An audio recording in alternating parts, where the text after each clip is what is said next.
മയക്കുമരുന്ന് പ്രത്യേകിച്ച് രാസലഹരികൾ സമൂഹത്തിൽ അനിയന്ത്രിതമായി വ്യാപിക്കുകയാണ്. അവയുണ്ടാക്കുന്ന പ്രത്യാഘാതങ്ങളും വലുതാണ്. സ്കൂൾ വിദ്യാർത്ഥികൾ മുതൽ പ്രായമായവരും സ്ത്രീകളും ഉൾപ്പെടെ ലഹരിക്കടത്ത് സംഘത്തിലെ കണ്ണികളായി മാറുകയാണ്. കോഴിക്കോട് താമരശ്ശേരിയിൽ സ്വന്തം മാതാവിനെ ലഹരിയുടെ ആധിക്യത്തിൽ 24 വയസ്സുകാരനായ മകൻ വെട്ടിക്കൊന്നത് ഈ ലഹരി വ്യാപനത്തിന്റെ ക്രൂര ഉദാഹരണങ്ങളിൽ ഏറ്റവും ഒടുവിലത്തേതാണ്.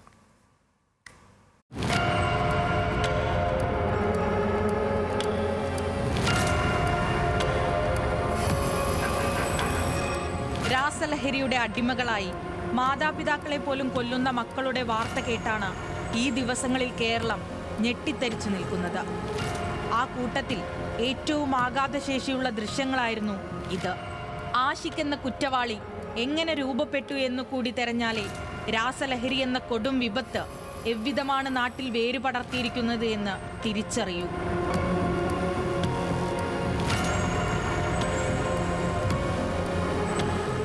താമരശ്ശേരിയിലെ ലഹരി ചങ്ങലയിൽ പെട്ടുപോയ നിരവധി ചെറുപ്പക്കാരിൽ ഒരാൾ മാത്രമാണ് ആഷിഖ്. താമരശ്ശേരിയിൽ ഞങ്ങളുടെ പ്രതിനിധി ആഷിഖ് നടത്തിയ അന്വേഷണം കാണുക. താമരശ്ശേരിയിലെ ലഹരി വ്യാപനത്തിന്റെ പ്രധാന കേന്ദ്രങ്ങളിൽ ഒന്നായിരുന്നു അമ്പലമുക്ക് എന്ന് പറയുന്നത്. അമ്പലമുക്കിൽ അയ്യൂബിന്റെ നേതൃത്വത്തിലായിരുന്നു, ലഹരി വ്യാപാരിയായിരുന്ന അയ്യൂബിന്റെ നേതൃത്വത്തിലായിരുന്നു ഇവിടെ ലഹരി വിൽപ്പന വ്യാപകമായി നടന്നത്. എനിക്കിപ്പോൾ കാണുന്ന ഈ ഒരു വീടിന് വേണ്ടി നിർമ്മിച്ച ഈ സ്ഥലത്തായിരുന്നു ഒരു ടെന്റ് കെട്ടിക്കൊണ്ട് വലിയ രീതിയിൽ ലഹരി വിൽപ്പന നടന്നത്. ഈ ഇടതുവശത്ത് കാണുന്ന ഒരു കൂടുണ്ട്. ഈ കൂട്ടിൽ നിരവധി നായ്ക്കളെ വളർത്തിയ ശേഷമായിരുന്നു അവിടെ ലഹരി വിൽപ്പന നടന്നത്. ചോദ്യം ചെയ്യാൻ ആരും കയറി ചെല്ലാതിരിക്കാൻ ലഹരി മാഫിയ സംഘം ഈ കൂടുകളിൽ നിറയെ നായ്ക്കളെ വളർത്തിയിരുന്നു. പിന്നീട് അയൽ വീട്ടുകാരുടെ പരാതിയിലാണ് ലഹരി കച്ചവടക്കാർ തമ്പടിച്ചിരുന്ന കേന്ദ്രം പോലീസ് പൊളിച്ചു മാറ്റിയത്.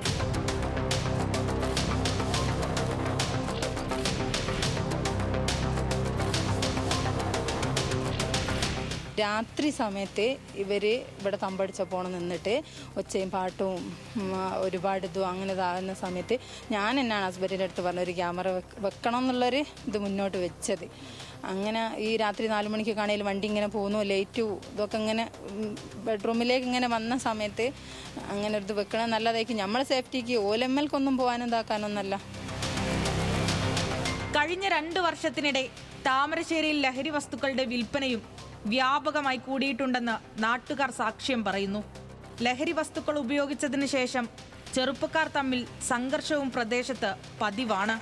ലഹരിക്ക് അടിമപ്പെട്ട ഒരുപാട് പേരുണ്ടായിരുന്നു. ഇവിടെ ലഹരി കച്ചവടം ഉണ്ടായിരുന്നു. അവരൊക്കെ തന്നെ നമ്മൾ കണ്ടെത്തി പോലീസിന് അത് ഇൻഫർമേഷൻ ചെയ്തുകൊണ്ട് കേസുകളിലൊക്കെ അവർ വന്നു. ഇപ്പോൾ 3-4 പേർക്ക് കാപ്പ ചുമത്തിക്കൊണ്ട് ഇവിടുന്ന് മാറ്റി നിർത്തിയത്. ഇവിടെ ഇപ്പോൾ ഏകദേശം 80% ലഹരി കുറഞ്ഞ ഒരവസ്ഥയാണുള്ളത്.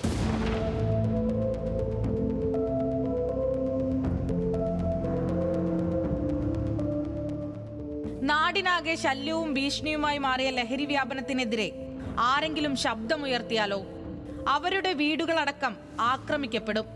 കഴിഞ്ഞ ഏതാനും മാസങ്ങൾക്കിടെ 4 വീടുകൾക്ക് നേരെയാണ് ഇത്തരത്തിൽ ആക്രമണമുണ്ടായത്. നമുക്ക് ഓർമ്മല്ല വില വരുന്നതൊന്നും. അങ്ങനെ വില ഞാൻ കയറിയ കണ്ടപ്പോൾ പേരെന്തോ സംശയം കിട്ടിയപ്പോൾ ബാതിൽ അടിച്ച് വില 2 കണ്ട് കൊടുകാളുണ്ട്. ബാതിലടിച്ച് ബാതുമാരും എല്ലാ നാട്ടുകാർ അമ്മർത്തി പോനാട് കിടന്നാൻ. പിന്നെ വന്ന് ബാതിലിന് തട്ടി പിന്നാണ് ജനൽ കുത്തിപ്പൊളിച്ച് ഗ്രില്ലിങ് ഇങ്ങനെ വീഴുകയാണ്.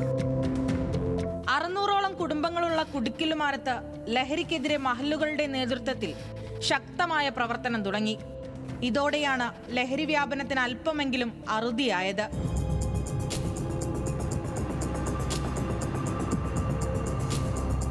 കുടുക്കിലുമരത്ത് ലഹരിയുടെ വ്യാപനത്തിനെതിരെ പ്രതികരിച്ചൊരു വ്യക്തിക്ക് ഒരു ആക്രമണം നേരിട്ടിട്ടുണ്ട്. അത് കുടുക്കിമലർ സ്വദേശി നവാസിനാണ്. അദ്ദേഹം ഒരു കല്യാണ പരിപാടിയിൽ വെച്ച് അവരുടെ ഒരു തർക്കം അവസാനിപ്പിക്കാൻ വേണ്ടി ഇടപെട്ടു എന്നതിന്റെ പേരിലാണ് അദ്ദേഹത്തിന് ആക്രമണം നേരിട്ടത്. കൊടുവാള കൊണ്ട് വെട്ടി. അപ്പം ഞാൻ കൈ കൊണ്ട് പിടിച്ച് കൈ മുറിഞ്ഞ്. അപ്പോൾ ഇവിടെ അടുത്ത അന്ന് കല്യാണം വീട്ടിലുള്ള വേറെ 1-2 ആളെ വീട്ടിൽ കയറി വീടൊക്കെ അടിച്ചു പൊളിച്ച്.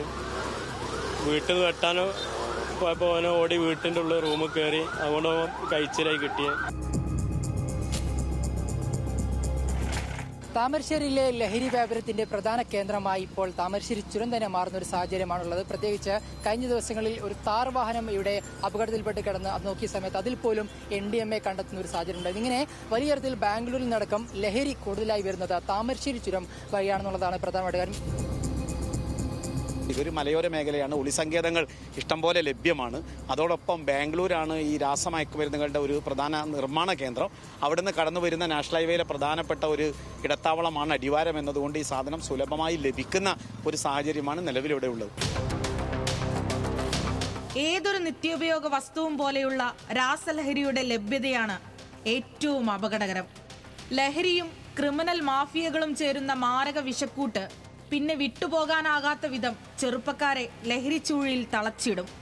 ഇടപെടലുകൾ ഉണ്ടായില്ലെങ്കിൽ ഈ റിപ്പോർട്ടിന്റെ തുടക്കത്തിൽ പറഞ്ഞ പോലെ ആഷികുമാർ ആവർത്തിക്കപ്പെട്ടേക്കാം.